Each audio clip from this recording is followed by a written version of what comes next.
강원도 현안과 이슈를 짚어보는 시간입니다.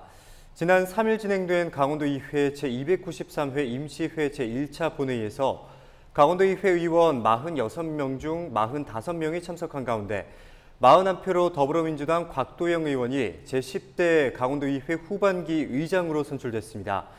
의회의 본질인 견제와 균형을 지키는 강한 의회를 이끌어가겠다고 다짐했는데요. 이번 시간 헬로 이슈 토크에서 곽도영 신임 의장과 후반기 강원도 의회의 방향과 목표에 대해서 이야기 나눠보도록 하겠습니다. 스튜디오에 제10대 강원도의회 후반기 의장에 선출된 곽도영 강원도의회 의장 나와 계십니다. 안녕하십니까? 네, 안녕하십니까? 곽도영입니다. 네, 먼저 제10대 후반기 의장 당선을 축하드립니다. 원주 태생이시고 무려 14년 만에 원주 출신 의장이 탄생하게 됐는데 먼저 소감 한 말씀 부탁드립니다. 네, 여러 가지로 부족한 저에게 우리 도의원 46분이 저에게 전폭적인 지지를 해주셔서 어느 때보다도 어깨가 무겁습니다. 강원도 우리 300만 도민을 대표해서 우리 의회의 기능인 견제와 감시, 균형 잘 이뤄서 우리 도민들에게 신뢰받고 사랑받는 도의회를 이끌어 나가겠습니다. 네, 강원도 출신이시기에 고향에 대한 애정과 자부심이 좀 남다르실 것 같은데 제10대 전반기 강원도 의회의 성과는 무엇이라고 생각하십니까? 네, 전반기 우리 2년의 성과는 굉장히 좀 혁신적인 부분이 있습니다. 네. 또한 소통 강화 측면에서 어떤 의회 중개 시스템을 통해서 도민들의 알 권리를 충족시켰고요. 또한 우리 전반기 의회 의원 조례 발의 건수는 역대 어느 의회보다도 가장 왕성했다 이렇게 평가할 수 있고, 네. 또 권위주의적인 어떤 우리 집행부 공무원들의 네. 어떤 본회의 참석 시 해당 상임위에 관련된 질문을 할 때만 집행부 국장들을 참여시켜서 보다 효율적인 그리고 열린 의회를 운영했다고 평가할 수 있습니다. 네, 제10대 전반기 강원도 의회의 성과에 대해서 말씀을 해주셨는데 이제는 여대 야소 형국 속의 강원도 의회 역시 의회의 원기능인 도정감시와 견제의 기능을 제대로 하지 못했다는 지적이 이어졌습니다. 일각에서는 전반기 2년이 집행부의 거수기라는 오명을 입기도 했었는데요. 이 부분에 대해서는 어떻게 생각하시는지, 그리고 후반기 활동에서는 이러한 논란과 지적에 대해서는 좀 어떻게 풀어나갈 계획이신지 말씀 부탁드립니다.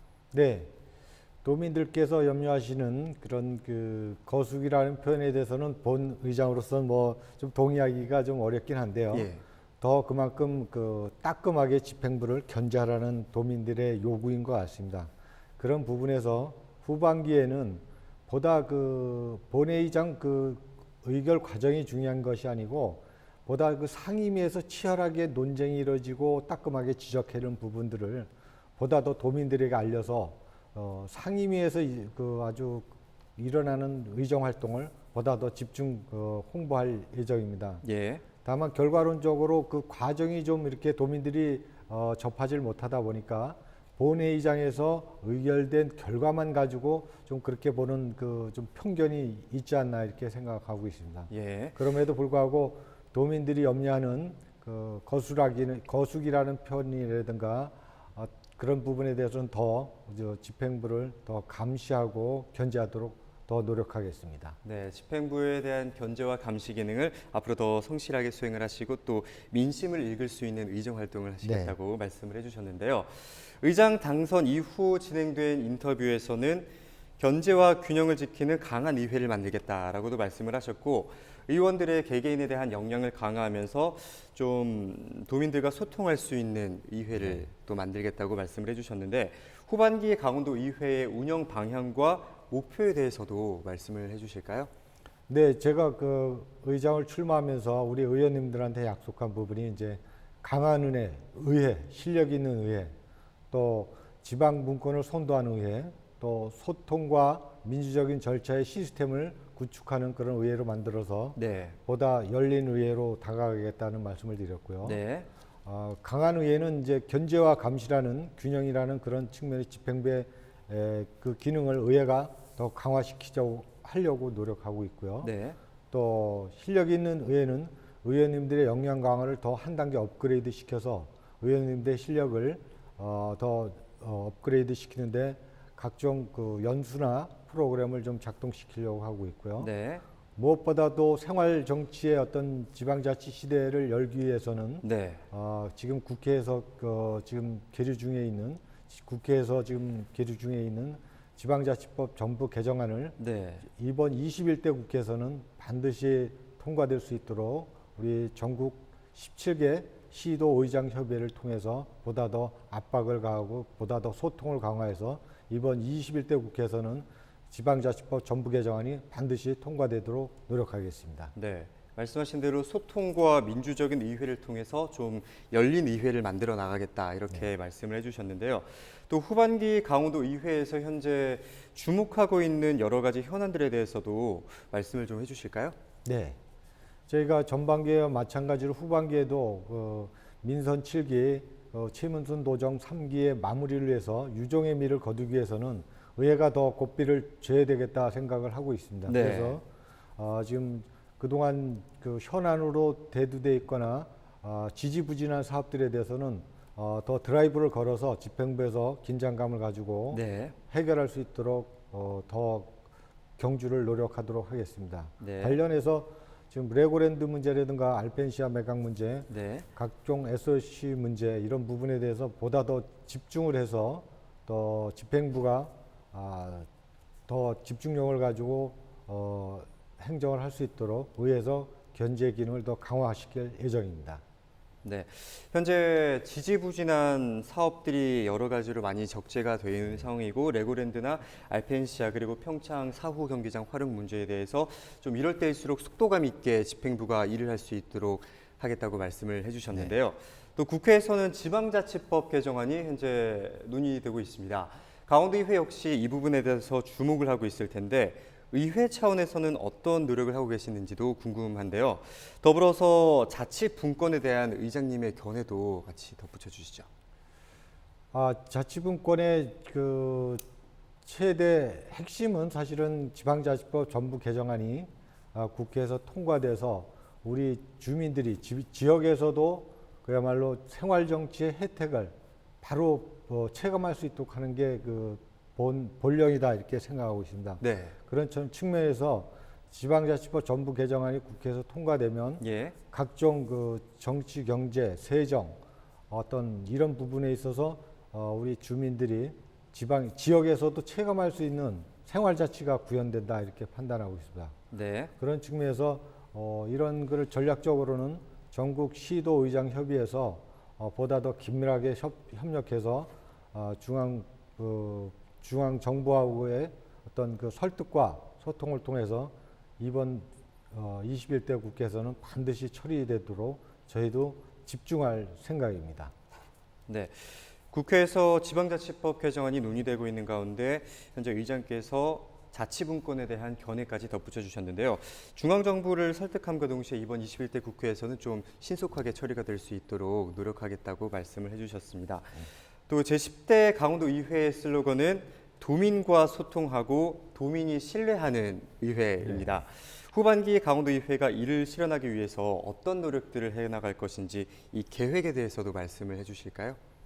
네, 저희가 우리 의원님들한테도 약속한 부분이 있는데요. 네. 이 부분에 대해서 각종 매스미디어를 통해서 의원님들의 의정 활동을 보다 더 적극적으로 홍보해서 네. 도민들의 알 권리 충족 및 네. 도민들이 알아야 될 사항에 대해서는 보다 홍보를 강화시켜야 되겠다 이런 생각을 가지고 있습니다. 네. 저희가 나름대로 그런 측면에서 의회의 어떤 상임 및 그 중개 시스템을 도입을 했지만 네. 굉장히 그건 좀 그 정보를 접근할 수 있는 부분이 제한적이기 때문에 이 부분을 각종 그 지역 방송을 통해서도 어떤 정규 방송을 좀 편성을 해서라도 도민들의 알 권리 측면에서 더 한 발 다가가는 그런 의정 활동을 전개해 나가겠습니다. 네, 그리고 이렇게 참 끝날 듯 끝나지 않고 있는 코로나19 바이러스 사태가 계속적으로 일어나고 있고 출구가 보이지 않는 이런 어둠 토는 터널 속을 지나고 있는 이러한 상황에서 강원도의 관광 산업을 포함해서 여러 가지 전반적인 산업들이 타격을 입고 있는 게 현실입니다. 기업 유치에도 차질이 생길 것 같은데 이런 부분들에 대해서 한 말씀 해주실까요? 네, 저희 강원도는 사실은 그 청정 지역이고 관광 산업이 나름대로 자리매김을 하고 있는 상태인데요. 네. 이번 코로나19로 인해서 전 세계적인 현상이긴 하지만 강원도를 방문하는 고객들도 많이 우리 관광객도 많이 줄어든 게 사실입니다. 예. 그래서 각종 숙박업이라든가 예. 이런 데서 굉장히 어려움을 겪고 있는데요. 네. 이제 본격적인 7월 휴가철을 맞이해서 저희 강원도에서도 방역 활동을 충분히 해서 예. 우리 청정 강원도를 우리 전국에서 방문할 수 있는 기회를 마련하는데 방역을 최선의 노력을 다하고 있습니다. 네. 더불어서 우리 강원도가 가지고 있는 이 관광 산업을 보다 더 한 단계 업그레이드 시키기 위해서는 보다 어떤 인프라를 좀 구성하는 데에도 투자를 해서 어떤 현대화 시설이라든가 어떤 쾌적한 환경을 조성하는 데에도 어떤 각종 예산을 좀 투입할 생각입니다. 네. 네, 우리 강원도는 청정 지역이라는 이미지가 상당히 강하고 또 관광 산업에 의존하는 부분이 상당히 큰 만큼 또 이제 여름철을 맞아서 많은 분들이 동해안으로 또 뭐 서핑이나 이런 시설을 즐기러 많이들 오실 텐데 또 저희가 앞서 보도도 해드렸듯이 여러 가지 해수욕장을 중심으로 방역도 철저하게 하고 있는 만큼 이러한 부분에 있어서 타격을 조금 최소화할 수 있는 방안을 좀 마련해 주신다고 말씀을 해주셨습니다. 또 다음 질문으로 한번 넘어가 보도록 하겠습니다. 폐특법에 대해서도 이야기를 한번 나눠볼까 하는데요. 폐특법 만료까지 이제 5년 정도밖에 남지 않았습니다. 그렇습니다. 저희가 앞서 이슈 토크에서도 이 폐특법과 관련된 내용을 다룬 적이 있었는데요. 폐광 지역과 평화 지역에 대해서도 한번 말씀을 좀 해주실까요? 네, 강원도가 전체적으로 우리 폐광 지역하고 평화 지역 두 지역에 굉장히 어려움을 겪고 있는데요. 예. 좀 보다 좀 항구적으로는 폐특법 같은 경우는 좀 한시적으로 이렇게 기한을 연장해주고 있는데 예. 그 기한 연장을 아예 폐지해서 예. 뭔가 장기적인 플랜을 정해서 지역 발전을 좀 이렇게 도모할 수 있도록 장기적인 관점에서 땜질식 그런 연장보다는 보다 그 기한을 그냥 해제시켜 놓는 것이 예. 우리 폐광 지역을 보다 좀 장기적인 관점에서 플래닝하고 또 계획하고 투자하고 그럴 수 있는 네. 그런 단초가 되지 않을까. 그래서 거기에 지금 지역구 국회의원님들에서도 관심을 많이 가지고 있고요. 네. 그렇게 지금 추진하고 있습니다. 이번 네. 21대 국회에서. 예. 그게 반드시 돼서 우리 폐광 지역이 보다 장기적인 관점에서 투자와 설계를 할 수 있도록 준비를 해 나가도록 하겠고요. 네. 접경 지역도 마찬가지로 나름대로 그동안 우리 정부에서 어떤 북한과의 관계를 굉장히 평화적으로 이끌어와서 굉장히 좀 우리 평화 경제로 좀 도약할 걸 기대했습니다만 요즘 남북 관계나 북미 관계가 교착 내지는 지지부진한 상태에서 네. 나름대로 어려움을 겪고 있습니다. 네. 그럼에도 불구하고 우리는 일단 그 끈을 놓지 않고 예. 어떤 우리가 기회의 땅인 앞으로 통일 시대를 대비해서 북한의 우리 북강원도가 지금 한 170만 명이 살고 계시는데요. 우리 통일이 됐을 땐 명실상부한 300만 그 한반도의 중심 도로 성장하기 위해서는 그 끈을 놓지 않고 지금이라도 그 끈을 놓지 않기 위해서는 인도적 지원에서 뭔가 가능한 부분은 네. 교류와 접촉과 네. 이런 게 필요하지 않을까 이렇게 생각하고 있습니다. 네. 폐특법에 대해서는 현재 10년씩 2번이 연장됐고 이러한 땜질식 방법보다는 앞으로 장기적으로 좀 폐광 지역이 발전할 수 있도록 투자와 설계를 그렇습니다. 이어가겠다라고 말씀을 해주셨고 또 이제 남북 관계가 현재 경색된 상황에서 끈을 놓지 않고 앞으로 인도적인 차원에서 교류와 좀 활동을 이어나갈 수 있도록 이 역시도 노력을 해주시겠다고 말씀을 해주셨습니다. 네, 또 이어서 뉴딜과 관련된 이야기도 한번 짚어보고 가도록 하겠습니다. 현재 중앙정부에서는 한국형 뉴딜 사업을 추진하고 있는데요. 그린 뉴딜과 디지털 뉴딜을 양축으로 달아서 한국에 맞는 식의 뉴딜을 진행하겠다고 했는데 이러한 뉴딜 사업을 우리 강원도에서도 좀 접목을 시킬 수가 있을까요? 네. 정부에서는 이제 코로나19 이후에 어떤 새로운 시대의 어떤 패러다임 변화에 따른 예. 산업의 어떤 재편 내지는 어떤 현실에서의 문제점을 꿰뚫어 보았을 때 문제점이 어떤 그런 정책으로 나온 것 같습니다. 정부의 정책에 우리 강원도에서도 발빠르게 좀 준비를 해왔던 상황이고 그동안 준비되고 좀 축적된 그 노하우가 있습니다. 그와 더불어서 춘천 같은 경우 이제 수열 에너지 산업이라든가 원주 같은 경우는 디지털 헬스 산업 이런 쪽은 그렇죠. 굉장히 그 시대의 변화에 봤을 때 네. 아주 적절한 우리 뉴딜 산업이다 이렇게 예. 판단하고 있습니다. 그래서 이 강원도에서 준비하고 있는 이거를 집중과 선택을 해서 네. 정말 한다면 코로나19 이후에 펼쳐지는 어떤 변화에 우리가 능동적으로 준비하고 있다. 네. 그래서 우리 도에서도 이 부분에 대해서는 적극 지원하고 적극 협조하도록 노력하겠습니다. 네, 이러한 부분 사업에서도 이 코로나19 사태가 참 언제 끝날지 모르는 만큼 여기에 대해서 우리가 어떻게 적응해 나가야 할 것인가 고민을 해 나가는데 말씀하신 대로 각 분야별 지역별로 좀 강점을 가지고 있는 사업들에 대해서 선택과 집중을 해야 한다. 네. 이렇게 말씀을 해주셨는데요. 또 이제 코로나19 인형국 속에서도 이제 21대 국회가 호기롭게 출발하는 만큼 지역별로도 현안들이 상당히 적재가 되어 있을 것 같은데 이 지역별로 현안들에 대해서도 한번 짚어주실까요? 네, 이제 강원도 지역별 그 현황과 관련해서는 이제 뭐 여러 가지 다양한 부분이 있습니다만 그동안 그 적체되어 있는 부분 또 예. 새롭게 추진해야 될 부분이 있는데요. 네. 어떤 그 우리 강원도에서는 그동안 지지부진한 어떤 뭐 알펜시아 매각 문제는 더 집중을 해야 될 것 같고요.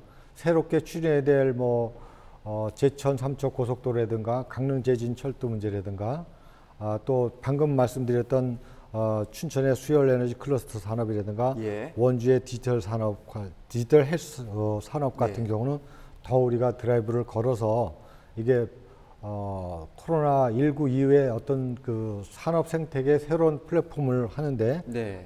우리가 선도적으로 준비하고 투자해야 된다 이렇게 생각하고 있습니다. 네. 현재 여러 가지 현안과 안건들이 적재되어 있는 상황에서 좀 산업 생태계를 전반적으로 살리기 위해서 중장기적으로 플랫폼을 구축하고 또 인프라 역시 조금 더 탄탄하게 네. 만들어 가실 계획이라고 이렇게 말씀을 해주셨는데요. 이제 마지막으로 새로운 마음가짐으로 출발하는 강원도 의회 후반기를 응원하는 우리 도민 여러분들께도 한 말씀 해주신다면 어떤 말씀을 좀 해주실 수 있을까요? 네, 도민 여러분, 코로나19로 해서 매우 어려운 상황에 있습니다. 이 어려움은 극복될 수 있다. 우리 대한민국의 저력은 늘 검증되고 인정되었습니다. 네. 어려운 상황에서 도민들께서 조금만 참아주신다면 저희도 후반기 의회를 이끌어 나가는 데 있어서 강하고 또 실력 있게 도민들과 소통하면서 도민들의 애로사항과 어려움을 함께 나누면서 이 코로나19 이후의 세상을 차근히 착실히 준비하도록 저희도 최선의 노력을 다하겠습니다. 앞으로 시작되는 여름철 건강관리 잘 하시고 또 각종 장마나 태풍에 만전을 기해 주실 것을 당부드립니다. 네, 의정 활동에 또 충실하고 민심을 읽을 수 있는 또 앞으로 멋진 의정 활동을 해주시기를 기대하겠고요. 지난 3일 진행된 강원도의회 제293회 임시회 제1차 본회의에서 강원도의회 의원 46명 중 45명이 참석한 가운데 41표로 더불어민주당 곽도영 의원이 제10대 강원도의회 후반기 의장으로 선출이 됐습니다. 의회의 본질인 견제와 균형을 지키는 강한 의회를 이끌어가겠다고 다짐했는데요.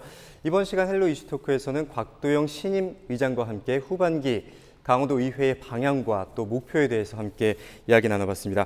오늘 말씀은 여기까지 듣도록 하겠습니다. 오늘 소중한 시간 고맙습니다. 네, 감사합니다.